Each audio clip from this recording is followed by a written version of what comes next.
student, Assalamu alaikum. This is Laiba Tariq, your biology instructor from tutorial.pk. Today we are doing your chapter 22, that is the variation and genetics. Let's start. Chapter को start करने से पहले आप अपने environment में देखें. आपने देखा होगा कि आप किसी भी बंदे को उसके पेरेंट्स से पहचान सकते हैं. जैसे अगर आपके पास कोई चिक है तो आप उसे देख के पहचान सकते हैं कि ये चिकन से है, और अगर आपके पास कोई डकलिंग है तो उसको आप देख के पहचान सकते हैं कि ये जो है ये डक का बेबी है. लेकिन ऐसा कैसे पॉसिबल है? क्या ऐसी चीज़ है जो कि पेरेंट्स के कैरेक्टर्स चिल्ड्रन या ऑफस्प्रिंग में ट्रांसफ़र करते हैं? वेल, इसका आंसर है डीएनए. डीएनए वो आपका इंफॉर्मेटिव सेंटर होता है जिसके पास आपके बचपन से लेकर आपके फिजिकल फीचर से लेकर आपके बिहेवियर, इवन आपकी बॉडी में फ्यूचर में होने वाले डिजीजेस तक उस चीज़ के अंदर स्टोर होता है. लेकिन डीएनए कैसे इस चीज़ को एक्सप्रेस करता है, उसके लिए आपको जीन्स याद रखती हैं. जैसे अगर आप किसी रोड पे जाओ तो रोड को जो है वो कहने को एक लॉन्ग रोड होती है, लेकिन उसको हम लोग अपनी कन्वीनियंस के लिए सर्टेन रीजन्स में डिवाइड करते थे जो उसके करीब आते हैं. बिल्कुल इसी तरह कहने को आपका डीएनए एक लॉन्ग कॉन्टिन्यूस थ्रेड है, लेकिन उस डीएनए के ऊपर हमारे पास सर्टेन रीजन्स होते हैं, सर्टेन पोर्शंस होते हैं जिनको हम जीन्स कहते हैं. फॉर एग्जाम्पल अगर आप यहाँ देखो तो इस रीजन से यहाँ तक जो है आपके पास एक जीन है. तो लेट्स सपोज करते हैं कि ये जीन जो है ये हमारे पास आई की जीन है, और इसी तरह इसके आगे वाली जो रीजन होता है उसके ऊपर हमारे पास जो है वो आपके हाइट की जीन होगी, उससे आगे वाले पे हमारे पास इंटेलिजेंट की जीन होगी. तो इस तरह डीएनए के अंदर एक स्टार्ट और एक एंड तक एक खास रीजन जो होता है वो एक जीन को कोड करता है. और आप लोगों ने 20 चैप्टर के अंदर ये बात पढ़ी थी कि एक जीन किसी ऐसे एंजाइम या ऐसे प्रोटीन को डिकोड कर रहा होता है, ट्रांसलेट कर रहा होता है, जो कि आपकी बॉडी में सर्टेन बिहेवियर या सर्टेन मेटाबॉलिक पाथवे के लिए इंपॉर्टेंट होते हैं. तो जीन्स वो रीजन्स हैं या वो रिस्पॉन्सिबल होते हैं जो बेसिकली आपके पेरेंट्स से आपको इनहेरिट होते हैं, और यही आपकी बॉडी के अंदर डिस्टिंक्टिव वेरिएशंस क्रिएट कर रहे होते हैं. अब जो जीन्स की पोजीशन होती है क्रोमोसोम के ऊपर उसे हम लोकस कहते हैं. इस चैप्टर के इंट्रोडक्शन के अंदर हम लोग जो है इन चीज़ों को गो थ्रू करेंगे, उन टर्मिनोलॉजीज को जिनको हम लोग आगे आने वाले टॉपिक्स में डिटेल में स्टडी करेंगे. तो पहले अगर मैं जीन की पोजीशन बात करूं तो उसको हम लोग लोकस करें. अगर मेरे पास ये क्रोमोसोम है, आपको याद होगा कि जो क्रोमोसोम होता है वो कंडेंस होता है at the time of cell division. यानी नॉर्मल क्रोमैटिन होता है, लेकिन जब वो क्रोमोसोम बनता है तो क्रोमोसोम पे किसी भी जीन की पोजीशन जो होगी वो इस तरह से एक स्ट्रैंड के तौर पे अपीयर होगी. तो इस पोजीशन को हम लोग लोकस कहेंगे. फिर हमारे पास जीन से रिलेटेड एक अलग न्यू टर्म होती है जिसको हम लोग कहते हैं अलील्स. अलील्स जो होते हैं ये बेसिकली आपके पास जीन्स के पेयर होते हैं, जीन्स की वैरायटीज को हम लोग अलील्स कहते हैं. इस चीज़ को अंडरस्टैंड करने के लिए आप इस चीज़ को देखें. लेट्स सपोज करें कि मेरे पास हिजाब है. हिजाब इज़ अ जीन, और हिजाब की जितनी भी वैरायटीज होंगी, चाहे वो कॉटन का हिजाब हो, सिल्क का हिजाब हो, आपके पास कलरफुल हिजाब हो, ब्लैक कलर हिजाब, वाइट कलर हिजाब, तो जितनी भी वैरायटीज इस हिजाब की एग्जिस्ट कर रही होंगी तो उन वैरायटीज को हम लोग अलील्स कहेंगे. तो जीन्स कोई भी एक कैटेगरी और उस कैटेगरी की तमाम वैरायटीज को हम लोग अलील्स कहते हैं. अगर मैं ह्यूमंस की बात करूं तो ह्यूमंस के अंदर हमारे पास पेयर ऑफ अलील एग्जिस्ट कर रहे होते हैं. यानी क्योंकि हमें हर पेरेंट से एक क्रोमोसोम इनहेरिट होता है तो हमें हर पेरेंट से एक अलील इनहेरिट हुई है.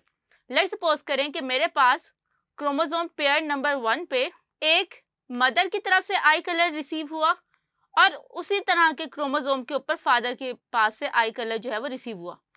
जो क्रोमोसोम्स एक तरह के अलील्स को कैरी करते हैं इनको हम लोग होमोलोगस क्रोमोसोम कहते हैं. जैसे यहाँ पर आपको ये दोनों जो है ये आई कलर के जीन नजर आ रहे हैं, इस क्रोमोसोम पे भी और इस क्रोमोसोम पे भी, तो इनको हम लोग होमोलोगस क्रोमोसोम कहेंगे. ये ग्रीन हमारे पास फादर की तरफ से आया हुआ अलील है, और ये हमारे पास मदर की तरफ से आया हुआ आई कलर का अलील है.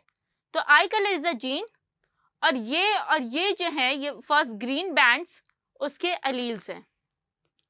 अब ये जो अलील्स के कॉम्बिनेशन होते हैं ये डिफरेंट होते हैं, क्योंकि हमारे पास अलील्स जो हैं वो पेयर में हैं. तो समटाइम्स ऐसा होता है कि जो हमें पेरेंट्स इनहेरिट करती है वैरायटीज वो आइडेंटिकल होती हैं. समटाइम्स ऐसा होता है कि जो हमें पेरेंट्स इनहेरिट करते हैं वो डिफरेंट होते हैं. तो उसके बेसिस पे हम लोगों ने सर्टेन टर्मिनोलॉजीज रखी हैं.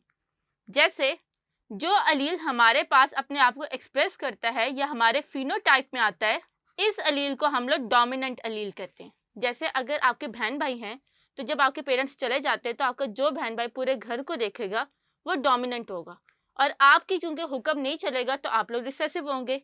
तो अलील्स के पेयर यानी कि हमारे पास 2 अलील्स हैं, उनमें से एक अलील अपने आप को शो करता है और जो अलील अपने आप को एक्सप्रेस करता है उसको हम लोग डोमिनेंट अलील कहते हैं, और जो अपने आप को हाइड करता है उसको हम लोग रिसेसिव कहते हैं। तो सपोज करें कि मैंने यहाँ पे पिंक कलर को डोमिनेंट चूज किया और ग्रीन कलर को रिसेसिव चूज किया।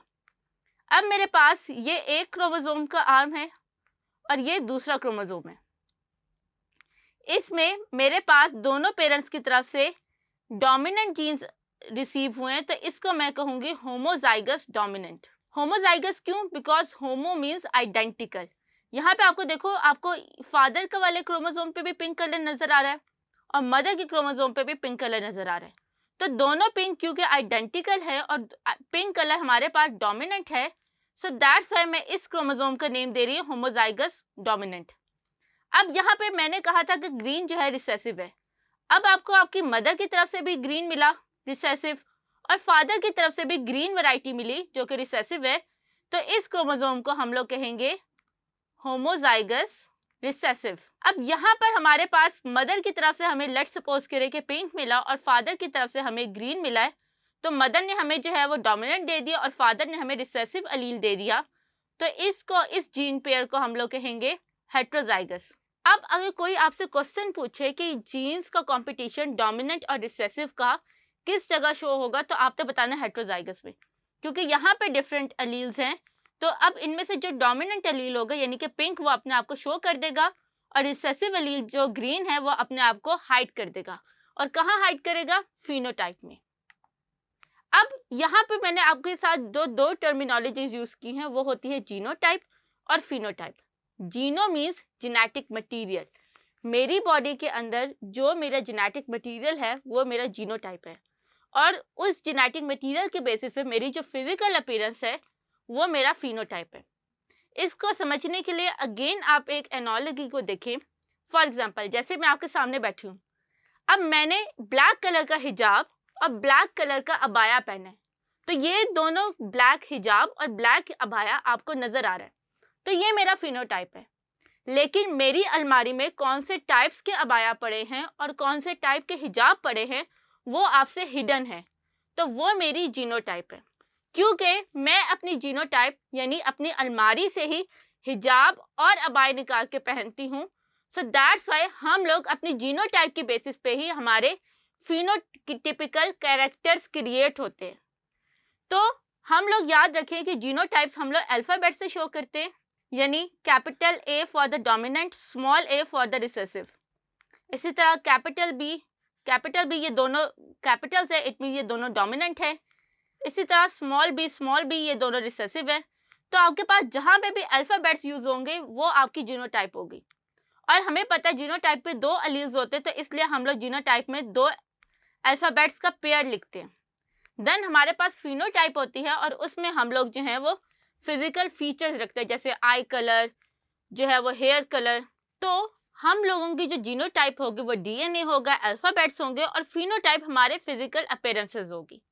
तो हमेशा याद रखें कि जीनोटाइप की बेसिस पे आपके पास फिजिकल फीचर्स आते हैं, यानी अगर आपकी जीन्स में ब्लू आई कलर नहीं है तो आपके फिजिकल अपीयरेंस पे भी वो नहीं आ सकता। तो इसके साथ ही हम लोगों ने जो है वो इस टॉपिक के अंदर सारे जो मेन कॉन्सेप्ट्स जो कि आपकी जेनेटिक्स को स्टडी करने के लिए ज़रूरी हैं, जिनमें हमारे पास रिसेसिव एंड डोमिनेंट कैरेक्टर, अलील की टाइप्स, उनके कॉम्बिनेशन, उन सब को जो है वो हम लोगों ने इस वीडियो में डिटेल में स्टडी किया।